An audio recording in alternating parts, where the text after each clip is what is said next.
Here is Clay Roberts in the hitting boot camp. On the left we have day 1, and on the right we have his day 4 swing.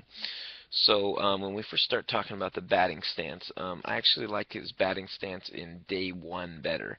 Looks like he has a better base there, and in day 4 he's a little skinnier there. I do know that for the most part of camp, I remember his stance being how it looks in the day 1. So it's very important that when we're going from drill to drill, station to station, that we're always maintaining the same batting stance. Every time I step into the box, I need to try to maintain my same batting stance, um, and not be varying things. So as he's starting his load right here, we can see how his hands are considerably dropping, especially on the left. On the right side, he does a little better job of keeping his hands up. Okay, and I just want to go down to touchdown right now when our foot starts landing. He's got the knob of the bat pointing at the catcher's feet. My big thing with Clay is that sometimes it's like he tries to stay back on the ball too much, and he almost kind of collapses on his back half.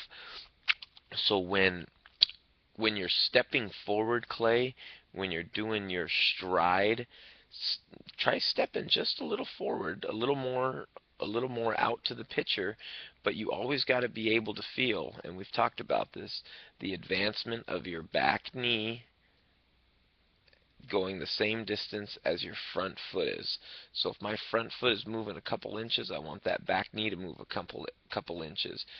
There's a rope tied around your front foot, and one tied around your back knee, and that's kind of pulling it together. That's kind of advancing your body a little forward, so when your foot lands, you feel more pressure on the inside part of your foot right here, on the inside part, and you're not going to feel so much pressure kind of in the middle of your foot or kind of flat. When I start doing that, then I can start spinning off of balls. But if I feel pressure on the inside part of my back foot, it's much easier for me to transfer my weight on a little more of a horizontal plane, going straight ahead, and not kind of spinning out on the ball, which we'll kind of see. So as we go with our load and stride, pretty good job, especially on this one on the left, how you're keeping your hands inside the ball. All right, keeping that the shoulder, the bat, real close to the shoulder right there. That's not too bad right there. That's working on getting our hands through and being able to continue through all the way.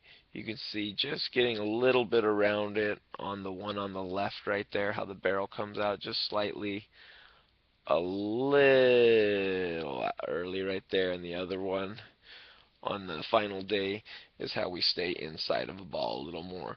So as you can see at contact, when I talk about being able to have a straight line from our knee, hip, and head. So his head's almost falling back, kind of collapsing backwards, and not staying on a straight plane with the knee, hip, and the head.